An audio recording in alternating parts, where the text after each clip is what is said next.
Hi and welcome to this week's Money Talks. I'm joined by IB Times expert financial columnist Edmund Shing. And Ed, it's been pretty much a nightmare start for investors in 2016, hasn't it? Well, yes, that's right, Alfred. If you look at the stock markets around the world, they have not had a good start. Normally, January is a good month for stock markets, but that certainly has not been the case this year. So I would say there are three key reasons why people are a little bit worried this year.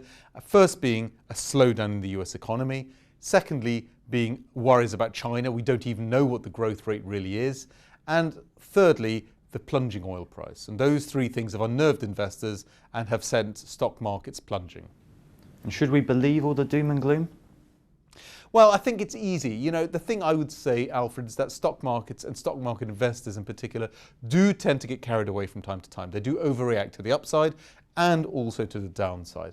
And when I look at the overall picture, I would say that the global economy is not in recession, which is a key thing. We are still growing. We're still growing reasonably in Europe, in the US, and even in China, albeit that it's slowing. So those are not the conditions for a 2008 style massive crash.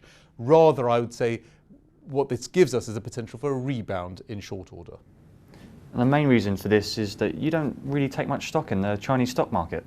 No, I think that's right, Alfred. I think people look at the Chinese stock market and somehow believe that this is telling us something important. So the fact that, and the Chinese stock market has, from its high, fallen 43%. So it has had a heck of a ride down.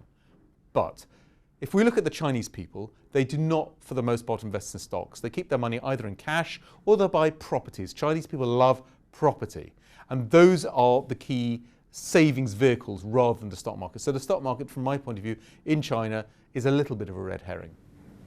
And if that's the case, then what opportunities are there for investors with all this negativity?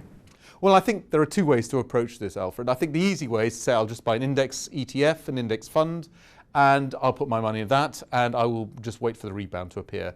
As for a patient investor who doesn't want a lot of hassle, that's very good. There is a European minimum volatility stock market ETF that I recommend in the article, which is perfect for that. Otherwise, you could buy stocks, and I've recommended 5 stocks in the article as well that are very interesting from an income perspective. They give very good dividend yields and also have fallen a long way, but I think are good companies and could well rebound in the months ahead. Well, thank you very much, Ed. Thank you, Alfred. And for the latest business news, go to our website, ibtimes.co.uk.